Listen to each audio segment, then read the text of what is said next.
Hi everyone, so this is our notes on electromagnetic radiation and Bohr atom. So let's start with just reading and highlighting some definitions. It says light is known to have wave-like properties of frequency and wavelength. These are illustrated below. The axis is a measure of time, and the distance between the peaks is called wavelength.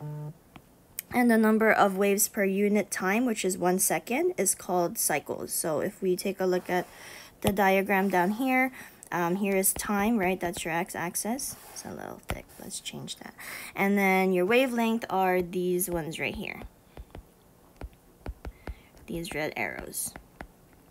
So your wavelength can be long or short depending on what it is, right? And then a cycle is just per time. So for example, this one, it says 1 second.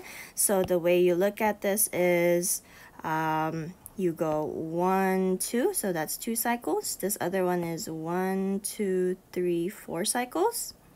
Right, so that's 2 cycles, 4 cycles. This one goes 1, 2, 3, 4, 5, 6, 7, 8. 8 cycles.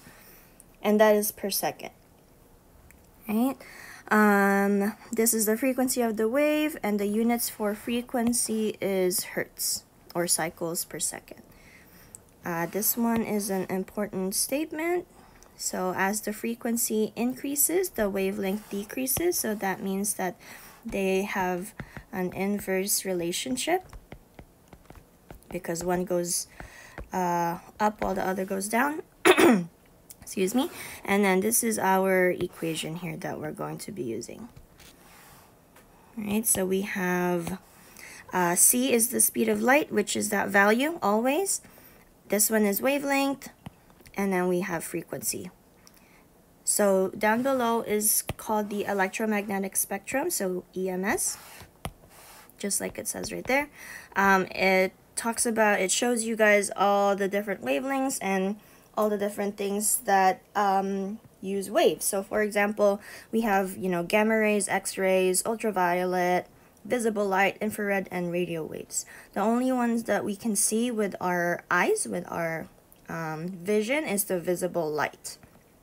Right? Everything else, gamma rays, X-rays, all that, we can't really see that, but they are present, right? They are present. So this question is asking us which color of visible light has the shortest wavelength. So if you just take a look at, let's change colors here.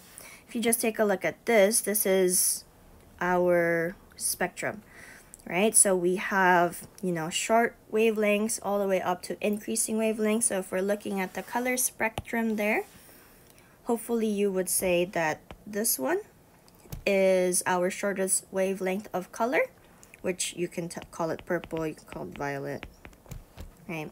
And, if I ever ask you what the longest wavelength is, then that's going to be over here, which is your reds. Right? And then the, excuse me, the other question asks which radiation has wavelengths longer than visible light. So again, visible light is right here, and I know it's kind of tiny, but it's just this little strip right here, right? And it's asking you which has a longer wavelengths. So you should say something like infrared or radio waves. Those have longer wavelengths.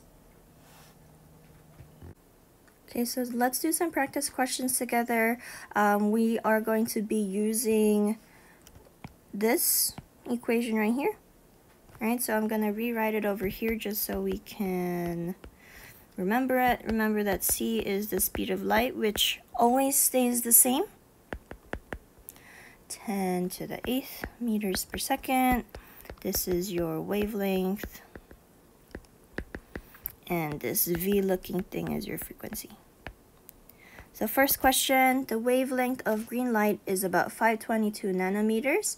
What is the frequency of this radiation? So we are looking for frequency, which again is this variable right here. So we're going to have to manipulate our equation. So to do that and to isolate frequency, we're going to have to divide by the wavelength, right? So if I rewrite my equation, that's V equals C and then frequency. right? Just to point out, you know, as always, we gotta make sure that all our units are the same.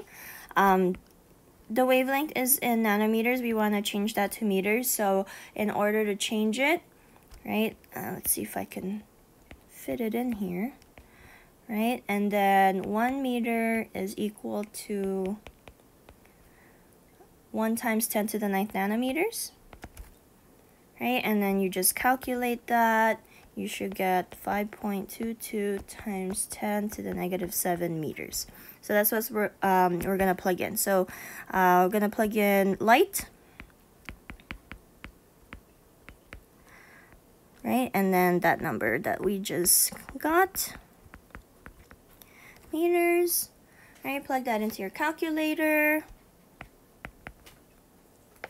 Give me 1 second while I plug it into my calculator.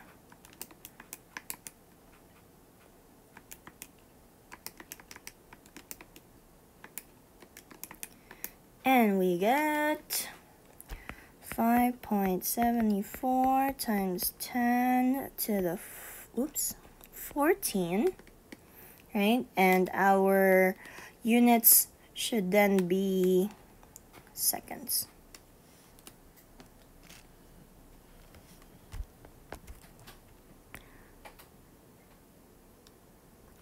So that's the first one, right? The second one I'm gonna leave for you to try on your own. It's asking for wavelength instead of frequency, so you're just gonna have to change your variable. And then you're gonna answer in nanometers and determine what kind of radiation that is. Right? Okay. So let's move on to the next equation here. So Planck recognized that energy is quantized and related the energy of radiation emitted or absorbed to its frequency. So quantized, you know, we always talk about, you know, quantum theory, blah, blah, something like that. Quantum just means how much energy an atom needs or emits in order to lose an electron, right? So Planck just related that to frequency because atoms and molecules, they do emit some kind of frequency. So here is our equation for this one. Now your book gives the equation, it looks more like this, right? So they didn't add the n, so for our sake we're just gonna get rid of that. Integer just means that it's a constant number. You can plug in, you know, whatever it is that you need. But at least for our sake, for our examples, we don't really need an integer. We're just gonna pick 1, and 1, you know, when you multiply with other things, just results in the same number. So we're just gonna pretend like it's not there. This one also has a constant, Planck's constant, which is 6.626 times 10 to the negative 34th. J means joules, and then S is seconds, right? So those are multiplied together. So the question is, which of the following are directly related, right? So if we take a look at back here, we said that the frequency and the wavelength have an inverse relationship. So now we're actually looking for something that's directly related. So you're gonna look at both sides of your equation, right? Again, this one is energy on this side, and then we have, whoops, can't spell, energy on this side, and then we have Planck's constant, and then you're multiplying that by frequency. So looking at the choices there, right? Hopefully you said that the answer is C, frequency and energy, because here's frequency, here's energy. If energy goes up, frequency also goes up. That's what directly related means. Okay, so let's take a look at number 4. It says a classic radio station, right, broadcasts at 93.5 megahertz. Find the wavelength of this radiation in meters and the energy of one of these photons in joules and what type of radiation this is. Right, so you're going to use the first equation to figure out the wavelength, and then the second equation to figure out the energy. So here is our equation again. And since we're looking for wavelength this time, that means that I'm going to divide, I'm going to divide by my frequency to isolate it. So now my new equation is that.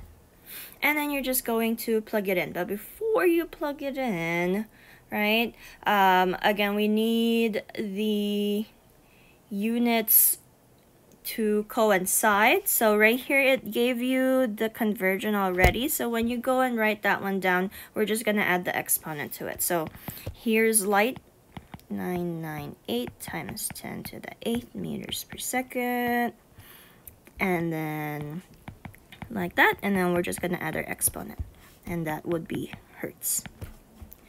Right, so then we plug that into our calculator.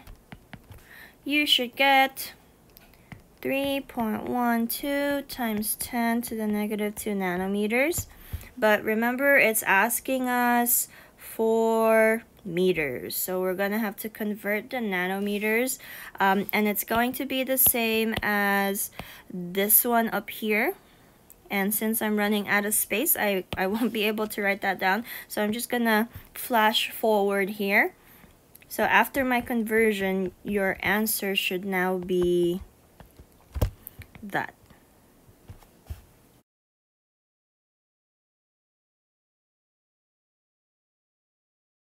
Okay, so I'm going to erase this one so that we can do the energy.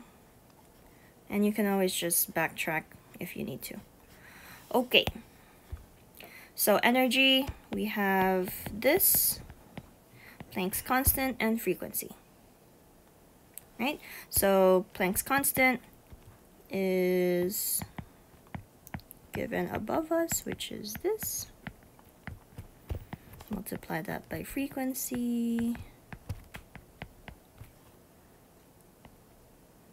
Oops, 6 hertz. So you're just gonna plug that in. I'm gonna plug that in as well.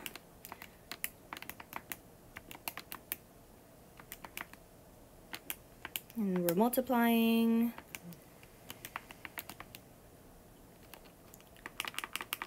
One second, 10 to the 6th. Right, and your answer should be 6.1. Let's round.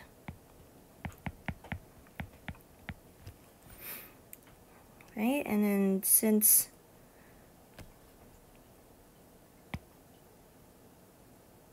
it's energy, then your units will be joules.